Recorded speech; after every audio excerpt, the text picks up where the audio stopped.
Estamos começando mais um programa, Educação e Eles. Para realizar este programa, esta semana, li alguns artigos sobre a mulher, a emancipação da mulher, a evolução da mulher na sociedade brasileira e encontrei um artigo muito interessante de uma articulista chamada Antônia Brás. E ela tece reflexões acerca desse mundo feminino. E no final do texto, ela diz o seguinte, eu vou ler para vocês. O que se procura, sim, no século XXI, é uma sociedade em que homens e mulheres têm igualdade de condições em todas as esferas da vida pública e privada, para que vivam em harmonia. Que as lutas sejam travadas conjuntamente por homens e mulheres em busca de uma sociedade mais justa e vida digna a todos os cidadãos, independentemente do sexo feminino ou masculino. E para falarmos então sobre a questão da mulher, a mulher na sociedade, a mulher na terceira idade na sociedade, hoje temos a presença da Mirella Berger. Olá, Mirella, tudo bem? Olá, Edson. Como vai? Muito bem, obrigada pelo convite. Muito obrigado, eu pela sua presença. A Mirella, vamos ler um pouquinho do currículo dela. É cientista social, formada pela USP, é mestre e doutora em antropologia, também pela USP, é pós-doutora em antropologia pela Unicamp. Ela é docente há 23 anos e ganhadora do prêmio de pessoa de destaque do ano de 2016. Ela é escritora do primeiro livro brasileiro a tratar abertamente sobre a sexualidade em mulheres da terceira idade. Mirella, então eu gostaria de começar, você acha, dentro dessa perspectiva do texto da Antônia Brás, você acredita que a mulher está conquistando novos espaços na sociedade? Sim, acredito que ela esteja conquistando vários espaços, mesmo aquelas que já se aposentaram, estão trabalhando em coisas bem diferentes, então elas estão lutando por mais espaço, em todos os âmbitos, travando pequenas, grandes revoluções, como eu costumo chamar, inclusive sexuais, na área do lazer, em todos os campos. Elas estão na vanguarda. Ô Mirella, e com relação, por exemplo, antigamente se falava, né, da luta pelos direitos até de licença maternidade, direito ao trabalho, de igualdade de salário. Hoje você acredita que está melhor isso? Está melhor, claro que ainda há problemas, ainda há dificuldades. Em alguns setores as mulheres ainda ganham menos do que os homens. Mas hoje está um pouquinho melhor. Hoje as mulheres estão lutando por outras coisas também, como direito ao lazer, por exemplo, né? Então as mulheres mais velhas, que não têm tanto acesso ao lazer, estão fazendo campanhas para que haja mais possibilidade de uma vida fora do âmbito da casa. Ô Mirella, e você, a que se deve essa nova busca?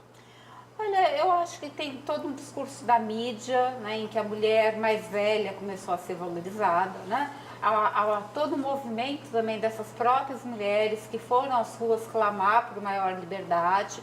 Então, há um movimento da sociedade mais ampla, incentivando as mulheres, no geral, né, a se manifestarem, mas também a mulher mais velha passou a ser menos invisível. Ela começou a ganhar mais visibilidade nas propagandas, nas novelas, nos filmes, nos seriados, e elas estão fazendo disso uma espécie de bola de neve. Quanto mais visibilidade elas ganham, mais elas lutam por mais visibilidade ainda. Mas eu vejo assim, por exemplo, as mulheres de terceira idade, hoje elas estão conquistando novos espaços, porque exatamente vieram outras mulheres que propiciaram para que elas tenham essa vida melhor. Não sei se eu estou certo nesse sentido.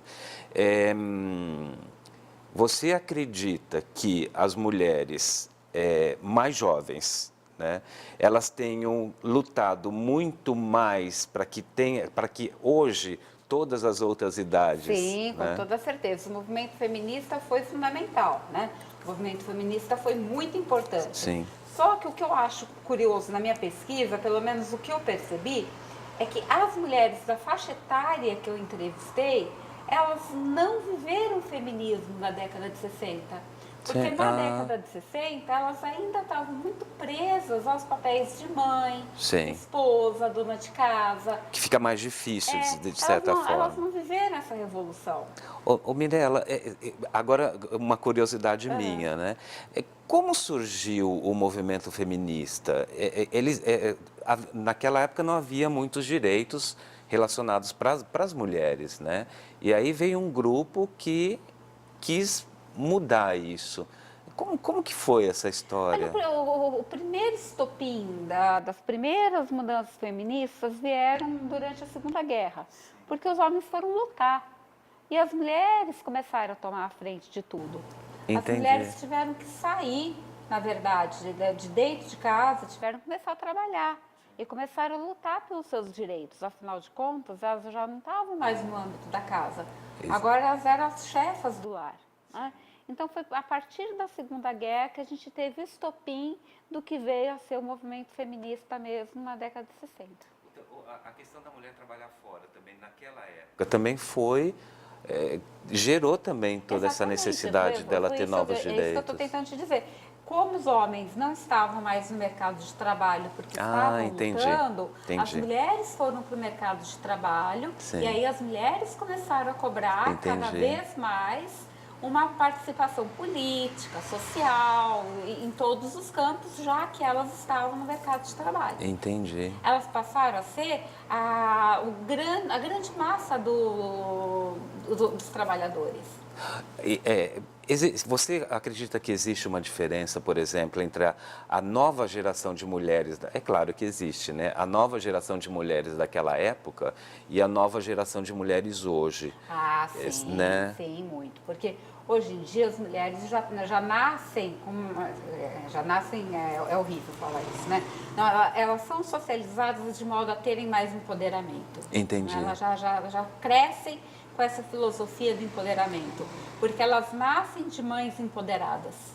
Acho tão interessante essa palavra empoderamento, acho muito bonita esse termo usado para a luta das mulheres, né? O empoderamento. Porque é o empoderamento mesmo, elas passaram a lutar por seus próprios direitos. Então essa geração que está vindo agora nasce de mães que já passaram por toda essa revolução e que já passam isso para os seus filhos, né?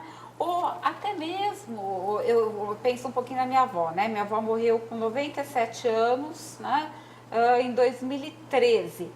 Ela não pôde ser uma mulher liberal quando ela estava casada, mas depois que o marido dela faleceu, ela dizia pra gente: olha, vocês têm que ser livres, vocês têm que tentar se satisfazerem sexualmente, vocês têm que ir à luta, vocês não podem deixar nenhum mandar em vocês. Quer dizer, então, depois dos 60, parece que ela começou a viver toda a revolução que estava dentro dela e que ela não podia expressar, ela começou a expressar.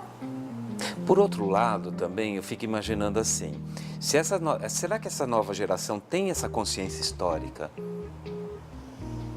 O que você acha? Eu acho que uma parte sim, uma parte tem essa consciência histórica, que infelizmente estão tentando apagar, né? Isso. Sabe que estão tentando apagar, né? É por isso que eu te perguntei da Revolução Feminista, porque é interessante as pessoas saberem que houve uma história. Houve uma história, mas do mesmo jeito que estão tentando transformar a ditadura militar em conflito militar, né? Estão tentando transformar também a Revolução Feminista numa coisa de nada, né? Uma besteira qualquer. Né? Agora, as mulheres mais esclarecidas, que leem, que veem televisão, que leem jornal, elas têm essa consciência. Tá. Mirella, no segundo bloco, então, eu vou entrar particularmente, nós vamos falar um pouquinho sobre o seu livro, Corpo, Erotismo e Sexualidade em Mulheres da Terceira Idade, O Renascer da Fênix, e como ele surgiu. Tá? Aí você vai me dar boas indicações de como ele nasceu, como ele cresceu e como ele está dando fruto aí. Tem certeza que você quer saber? Tem coisas picantes. Não, a parte picante a gente deixa para outro dia, então tá bom. Ou não, né?